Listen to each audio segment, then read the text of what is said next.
whose name is Ken Bold, has been my best friend for a million years.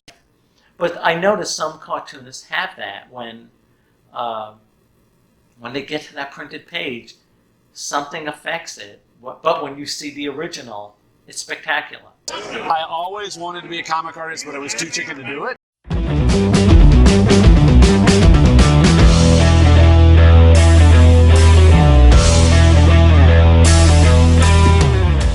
Hello, true believers. Kevin Gibbon with you once again for Comics Let's Talk. Let's get on with today's show, comic book creators who have passed on in 2019. This is our annual look at those who created comic books and brought joy to most of our lives with their creations. And the first comic book creator that passed on in 2019 was Ron Smith, who was an English comic artist whose career spanned almost 50 years, primarily producing strips for the two main publishers, DC Thomson and IPC Magazines. Smith was best known for drawing Judge Dredd for 2000 AD and the Daily Star. Smith was born in Bournemouth in 1928, the son of a structural engineer. He studied to become an engineer himself, but his studies were interrupted by the outbreak of World War II. Smith enlisted as a pilot in the Empire Flying Training Program and ended up flying Mark 19 Spitfires. He was demobbed in 1947 and joined the Gaumont British Animation Studio, alongside future comics artists like Mike Western and Eric Bradbury. After Gaumont British parent company, the Rank organization, went bust in 1949, Smith found work drawing comics for the Amalgamated Press under editor Leonard Matthews, starting on Knockout with humor strips like Day-to-Day Danny and Young Joey. His first adventure strip was an adaptation of the Burt Lancaster film The Flame and the Arrow in 1951.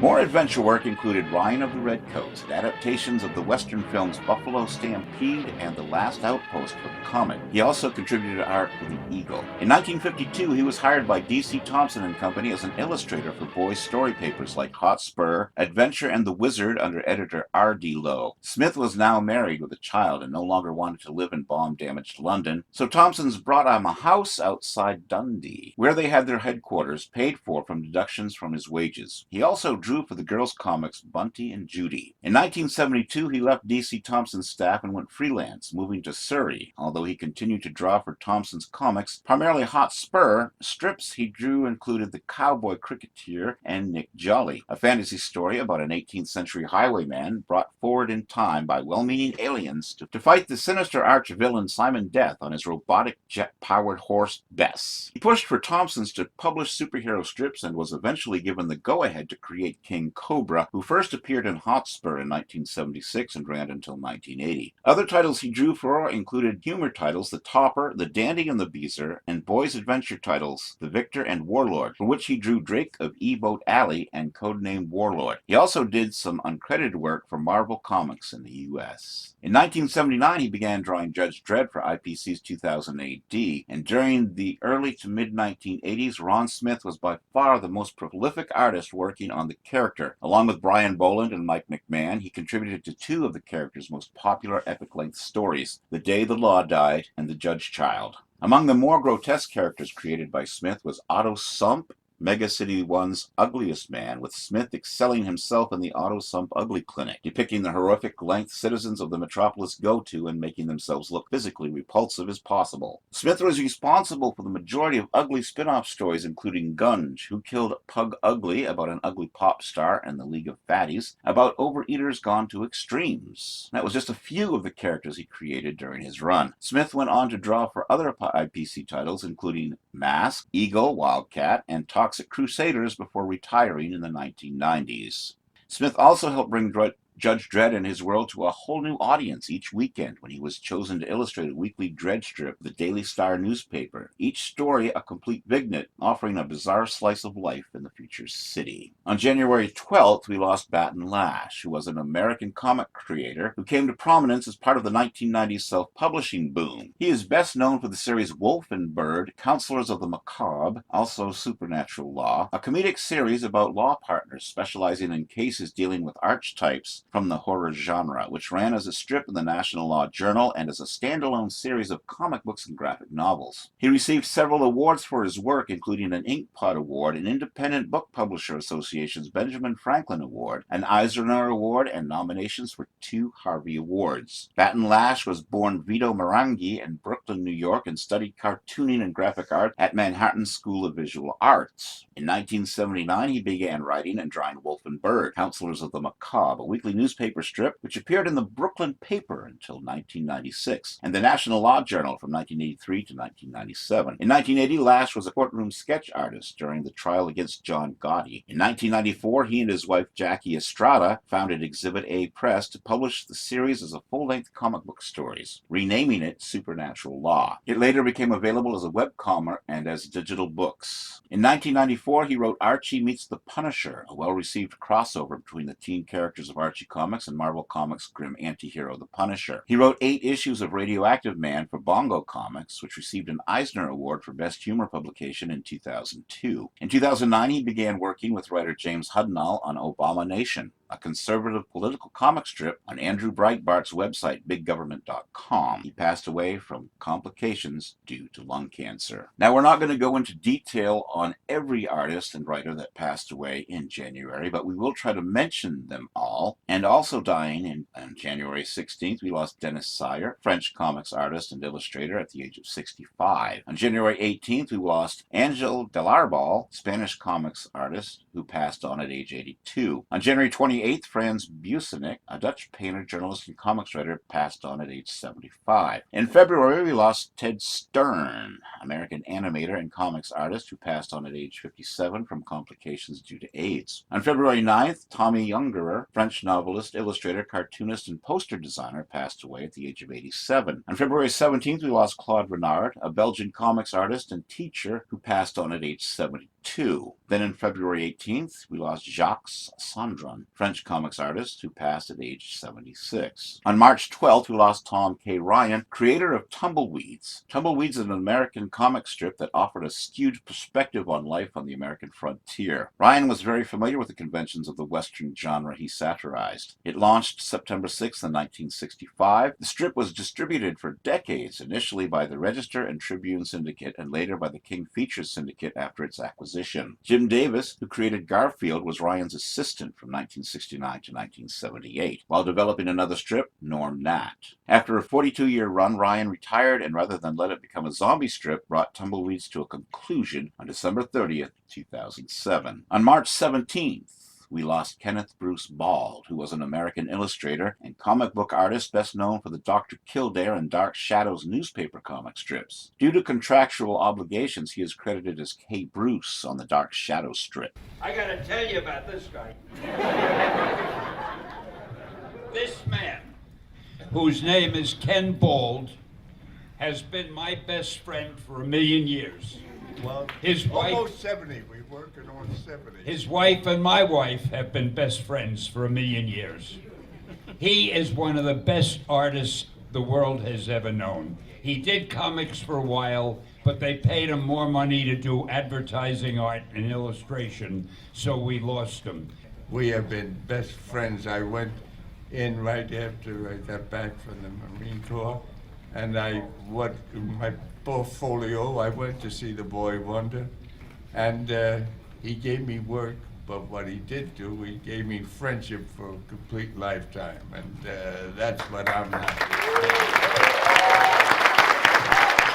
Ken Bald was born in New York City, New York, and raised in suburban Mount Vernon, New York. Comic book fan art he drew at the age of 14 was published in More Fun Comics number 9, cover dated April 1936, from DC Comics precursor National Allied Publications. Bald attended Pratt Institute in Brooklyn, New York City for 3 years, through 1941. At some unknown stage of his career, he also studied at the Ontario College of Art in Toronto, Ontario, Canada. After Pratt, Bald joined the Englewood, New Jersey studio of Jack Binder, one of the early comic packagers who would supply complete comic comics on demand for publishers entering the new medium during what became known of as the Golden Age of comic books. His first known professional comics work via binder was the 7-page story Captain America Comics number 7, October 1941, from Marvel Comics precursor Timely Comics. Beginning in 1942, Bald, also via binder, began drawing features including Golden Arrow and Bullet Man for Fawcett Comics. On December 7, 1942, Bald enlisted in the Marine Corps, serving with the 5th Marine Regiment, 1st Marine Division, and seeing combat in Cape Gloucester, Beliliu, and Okinawa from 1943 to January 1946, rising to the rank of captain. In the 1940s, Bald drew stories of such superheroes as Captain America, the Submariner, the Blonde Phantom, the Destroyer, and Miss America, variously through comics cover dated July 1949. He both wrote and drew a few Millie the Model humor stories in the comics Georgie and Patsy Walker, and at least drew the teen humor character Cindy in Georgie and Judy comics in Junior Miss. Bald penciled the first appearance of the Submariner spin-off character Namora in The Coming of Namora in Marvel Mystery Comics number 82. That's May of 1947. But it is unclear if he helped create the character. The cover, which was sometimes created first, featured Namora drawn by Bob Powell. Similarly, Bald drew timely single issue of The Witness, September 1948, starring a character co-created by writer-editor Stan Lee, but the cover for which was drawn by Charles Nicholas. Bald, with an unidentified writer, co-created the timely superhero Sun Girl, who starred in a 3-issue series cover dated August to December 1948. His other comic book work included the character Crime Smasher in Fawcett's Whiz Comics in the 1940s and many anthological horror suspense stories in American Comics group Adventures into the Unknown, The Clutching Hand, Forbidden Worlds, and Out of the Night from 1949 through late 1954. Also for ACG, he co-created the adventure feature Time Travelers in Operation Peril number 1, November 1950. In 1957, Bald transitioned to comic strips, beginning with Judd Saxon, about an up-and-coming executive or an executive-turned-detective, written by Jerry Bronfeld for King Feature Syndicate. Judd Saxon ended in 1963. By this time, October 15th, 1962, by which time Bald had started drawing his next strip, Dr. Kildare. Bald and writer Elliot Kaplan produced the daily strip Dr. Kildare based on the television show of that name. A Sunday color strip was added beginning on April 19th, 1964. Comics historian Maurice Horn said Bald, who modeled the two principles on the actors who played them on television, Richard Chamberlain and Raymond Macy, drew the strip with breezy, self-assured elegance. Bald continued to draw the Dr. Kildare strip for 22 years until 1984, long after the 1960s television series had ended. In 1971, Bald, credited as K. Bruce, created the comic strip Dark Shadows based on the Dark Shadows TV series, a soap opera featuring Jonathan Frid as vampire Barnabas Collins. That strip ended the following year. With the end of the Dr. Kildare strip in 1984, Bald retired, although Guinness World Records in 2017 declared him the world's oldest comic book artist and the oldest artist to illustrate a comic book cover, both at age 96 when he came out of retirement to illustrate a variant cover for Marvel's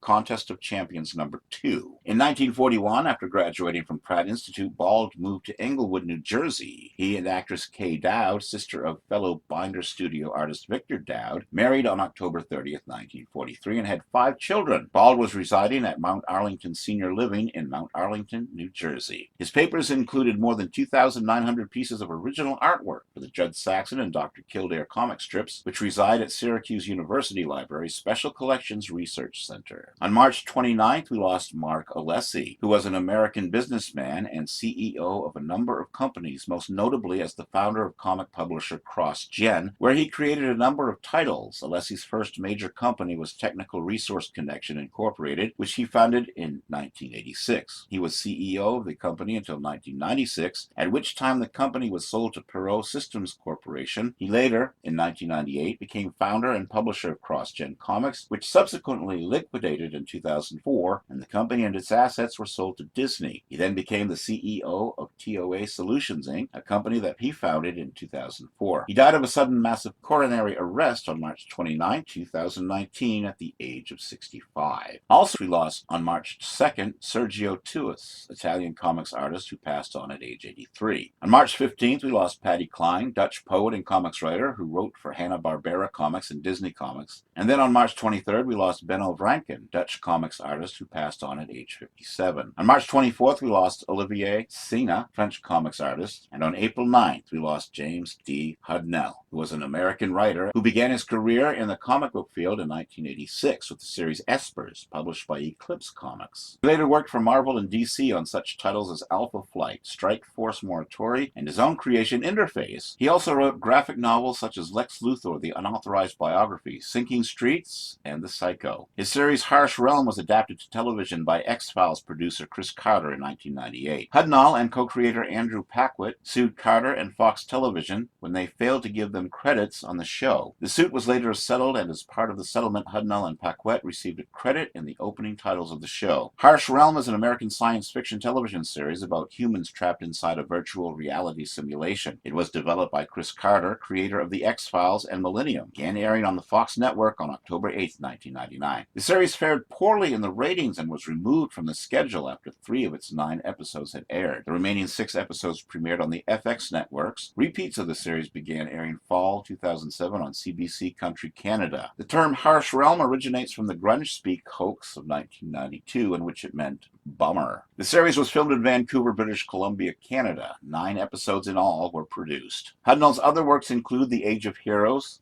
Aftermath, Shut Up and Die, Two to the Chest, Chiller, Devastator, Hard Case, and The Solution. He wrote a libertarian-leaning blog under the Pajamas Media Group, a network of political blogs. Hudnall's parents divorced when he was 2, and his mother remarried to a man in the U.S. Navy. The family settled in San Diego, California in the 1970s, and after graduating from Point Loma High School, Hudnall joined the U.S. Air Force in 1976. He was stationed in England. After his discharge from the Air Force, Hudnall went to Coleman College in San Diego, where he majored in computer science. In 1985, he started working with Eclipse Comics as a marketing director. In 1986, his first comic, Espers. From there, he went to work for Marvel Comics, DC, Image, Dark Horse, and Malibu. Hudnall switched from writing comics to internet development in the late 1990s, while producing more limited work over the years, such as Triggs for Humanoids and Two to the Chest from his own company, Dark Planet Productions. In the fall of 2013, Hudnall released his first novel, The Age of Heroes, Hell's Reward, which is part of a planned series. His graphic novel, Sinking, which is the fictional autobiography of a schizophrenic, earned him an Eisner Award nomination. The Brazilian translation of Lex Luthor, the unauthorized biography, published by Editora Abril in 1990, won the Brazilian award Trofeo HQ Mix for the best special edition. In 2017, Hudnall received the Inkpot Award for his career in comics at San Diego Comic-Con International. On April 11th, we lost Kazuki Kato, known by his pen name of Monkey Punch. He was a Japanese manga artist, best known for his series Lupin 3. In April 2005, he became the professor of manga animation at Otome University in their Faculty of Media and Arts, and was a visiting professor at Tokyo University of Technology in May 2010. He received an Inkpot Award in 1981 and a special Tokyo Anime Award in 2015. Monkey Punch died due to complications of pneumonia. Then on April 15th, we lost Malky McCormick, who was a Scottish cartoonist, comics artist, postcard artist, and caricaturist. After leaving the commercial art world in 1965, he illustrated comics and magazines for D.C. Thomson in Dundee, then became a graphic artist and designer with Scottish Television for 3 years. In 1975, along with friend and fellow banjo player Billy Connolly, he devised and wrote the successful cartoon strip The Big Yin for the Sunday Mail. McCormick died of vascular dementia on 15 April 2019 at a care center in Ayrshire. On April 17th, we lost Kazuo Koike, prolific Japanese manga artist, writer, novelist, and entrepreneur. Early in Koike's career, he studied under Golgo 13 creator Takeo Sato and served as writer on the series. Koike, along with artist Goseki Kojima, made the manga Kozora Okami, Lone Wolf and Cub, and Koike also contributed to the scripts for the 1970s film adaptation of the series, which starred famous Japanese actor Tomisaburo Wakiyama. On April 2nd, we lost Rolf Hadstad, a Norwegian comic writer, who passed on at age 60 from cancer. On May 26th, we lost Everett Raymond Kinstler, who was an American artist whose official portraits included Presidents Gerald Ford and Ronald Reagan. He was also a pulp and comic book artist whose work appeared mainly in the 1940s and 1950s. Everett Kinstler was born in 1926 in New York City, the son of Essie and Joseph Kinstler. He started his career at age 16 drawing comic books, paperback book covers, and book and magazine illustrations. He studied at the Art Students League of New York and later taught there. Kinstler also studied at the National Academy of Design. Kinstler's influences included Alex Raymond, James Montgomery Flagg, Howard Chandler Christie, Milton Caniff, and Hal Foster. Kinsler's pulp illustrations number in the hundreds and cover many different genres, including Western romance, crime, mystery, and war. He worked for such companies as Davis Publishing, Dell Western, National Periodicals, DC, St. John Publications, Atlas Comics, Marvel Comics, and Gilberton. He died from heart failure on May 26, 2019, at the age of 92. Elected to the National Academy of Design in 1970. Awards include the Copley Medal from the Smithsonian National Portrait Gallery in 1999. He also won the Inkpot Award in 2006. On May 10th, we lost George Longeron, Spanish illustrator and comics artist, who passed on at age 86. We also lost Miguel Anguel Repeto, a Spanish comics artist who continued the Tex Willer series, who passed on at age 90. On May 20th, we lost Jürgen Kaiser, German caricaturist, advertising illustrator, comics artist, who passed on at age 97. On May 23rd, we lost Alberico Motta, Italian comics artist, who published such titles as Laurel and Hardy, Disney, Tom and Jerry, Popeye, also Felix the Cat, who passes away at age 81. On May 26th, we lost Alexis Dragonetti, Belgian publisher, CEO of Comics and Children's Books Publishing Company, who passed on at the age of 50. On May 29th, we lost Joseph Maria Blanco Ibarz, Spanish comics artist, who passed on at age 92. In June, we lost Ronaldo Traini on June 4th, Italian comics promoter and comics writer, who passed on at age 88.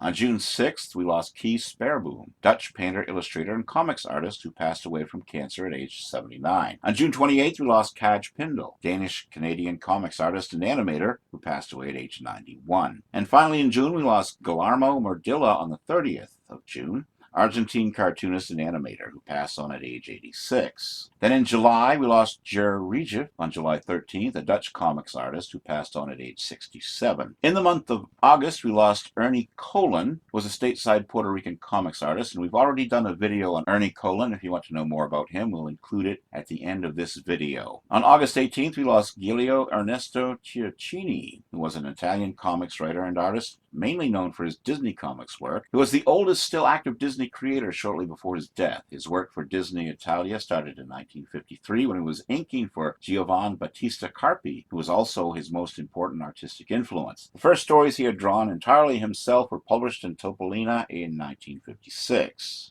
While Ciaccini was clearly influenced by Carpi, he quickly developed his own signature style, the typical facial expressions with Scrooge and the Beagle Boys, and in particular, often being displayed as rather aggressive, and Ciaccini's penchant for Gothic architecture made his art unmistakable. On August 22nd, we lost Dwi Coendro, Indonesian comic artist and animator, died at age 78. On August 23rd, Massimo Mattioli, an Italian comics artist, passed on at age 75. On August 27th, we lost Pedro Bell, American illustrator, animator, and comics artist, who passed on at age 69. Then on September 11th, we lost Daniel Dale Johnston, who was an American singer-songwriter and visual artist, regarded as a significant figure in outsider, lo-fi, and alternative music scenes. Most of his work consisted of cassettes recorded alone in his home. His music was frequently cited for pure and childlike qualities. Johnston spent extended periods in psychiatric institutions and was diagnosed with schizophrenia and bipolar disorder. He gathered a local following in the 1980s by passing out tapes of his music while working at a McDonald's in Austin, Texas. His cult status was propelled when Nirvana's Kurt Cobain was seen wearing a t-shirt that featured artwork from Johnston's 1983 album, Hi, How Are You? Beyond music, Johnston was accomplished as a visual artist, with his illustrations exhibited at various galleries around the world. In 2000, his struggles with mental illness was the subject of the documentary The Devil and Daniel Johnston. On March 13, 2012, Johnston released his first comic book, Space Ducks, an infinite comic book of musical greatness, published by Boom Studios. He passed on in 2019 of what is suspected to have been a heart attack. On September 12th, we lost William Carl Shelley, who was an Eisner Award-winning author who chronicled the history of comic books and comic book fandom, and wrote biographies of comic book creators including Otto Binder, L.B. Cole, Joe Kubert, Harvey Kurtzman, John Stanley, and James Warren, as well as silent film comedian Harry Langdon. Bill Shelley was born in Walla Walla, Washington, and had been a comic book enthusiast since 1960. He was living in a suburb of Pittsburgh, Pennsylvania, when he heard about comics fandom in 1964. Upon seeing his first amateur publication about comics, a mimeograph fanzine called Batmania, Shelley decided to become a fanzine publisher himself and launched the Superheroes Anonymous in February 1965, the first in a string of magazines he edited and published until 1972. Eventually, his research culminated in a book-length manuscript called The Golden Age of Comic Fandom. It was well received, quickly sold out, and nominated for a Will Eisner Comic Industry Award. A revised and expanded edition was published in 1998, and another printing was done in 2003. Among his awards, Shelley won a San Diego Comic-Con International Inkpot Award for Fandom Services in 2011, and the 2016 Eisner Award for Best Comics-Related Book for his biography, Harvey Kurtzman, the man who created MAD and revolutionized humor in America. Bill Shelley passed on September 12th due to a blood clot in the lungs during chemotherapy for his recently diagnosed multiple myeloma. On September 5th, we lost Charles Jarry, Belgian comic artist, who passed on at age 66. Jaroslav Weigel also passed away, Czech playwright, writer, painter, actor, and comics writer, who passed on at age 88. On September 9th, we lost Kim Seong-han, South Korean comic artist, passed on at age 86. Then on November 13th, we lost Thomas Martin Spurgeon,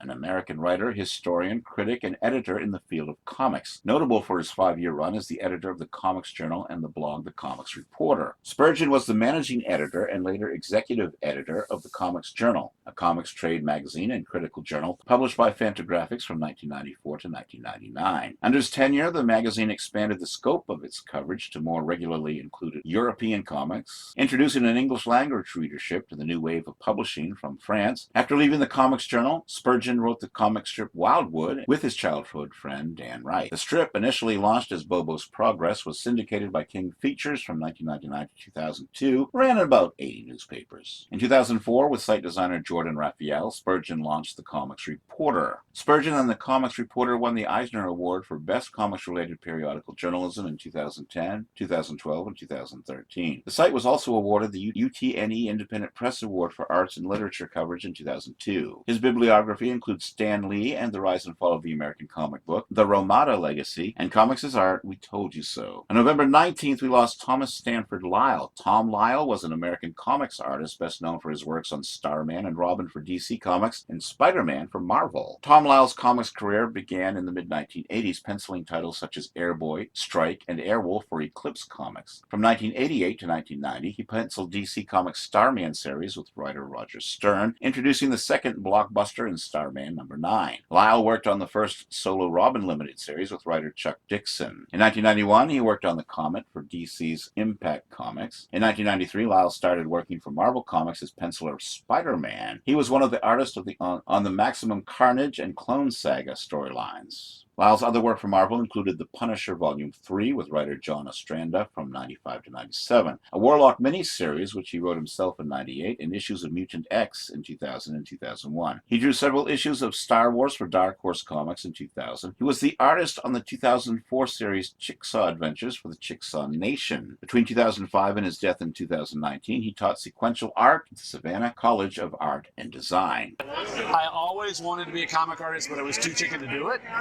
and to be told that I sucked. And so I sent in a portfolio like every 2 or 3 years and got rejected and crawled back in my hole and hid. And then somehow in 1984, I sent a portfolio to Marvel, and Denny O'Neil responded with a, "Hey, you don't suck too bad. If you're ever in town, come see me." And my wife said, "We're going to New York." And we took a vacation up to New York, got a couple of small jobs like a Marvel Handbook of the Universe pinup and FF Index cover. That's all I walked away with. But it was enough to where my wife said, "We're moving." And we moved to Baltimore, Maryland, so I could be closer to New York. And I would go in once a month and show my stuff.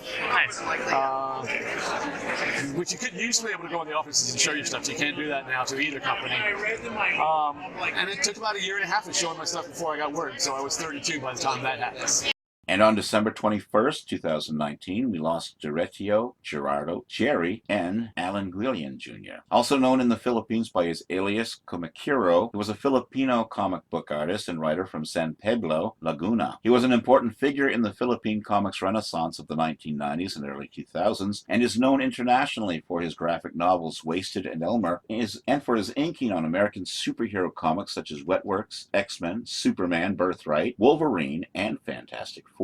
Many of his titles take place on the Philippines or feature Filipino characters such as Elmer, Johnny Balbona, Humanus Rex, and Timawa. He incorporated elements of social commentary in his work, especially Elmer, which satirizes racism. The protagonist of Walt's Protesio and Brian Haberlin's comic series Stone, Jerry Allen, is named for him. He is considered a vanguard of what has been called the new wave or renaissance of Philippine comics in the 1990s and 2000s. By that time, the Philippine publishing industry had gone into decline, resulting in Philippine-made comic books disappearing from newsstands. But the rise of independent publications like his Wasted eventually gave rise to a growing culture of indie comics. His awards include, in 2011, winner for Elmer Quadribules, Quest France 2011, Saint Malo France. He won the Best Asian Album for Elmer in France 2011, nominee for Best New Album for Elmer, Will Eisner Industry Awards in USA 2011, the Global Pinoy Awardee for SM Kalamba 2011. In 2010, the Gawad, I'm not sure if I'm pronouncing all of this right, but forgive me if I don't, Pinakamangani na Alagad and Signiga in 2010, Outstanding San Pablo for Visual Arts of 2010. And those awards were a mouthful. Yes, true believer, that was our annual look at comic book creators who passed on in 2019. And there was a lot more than I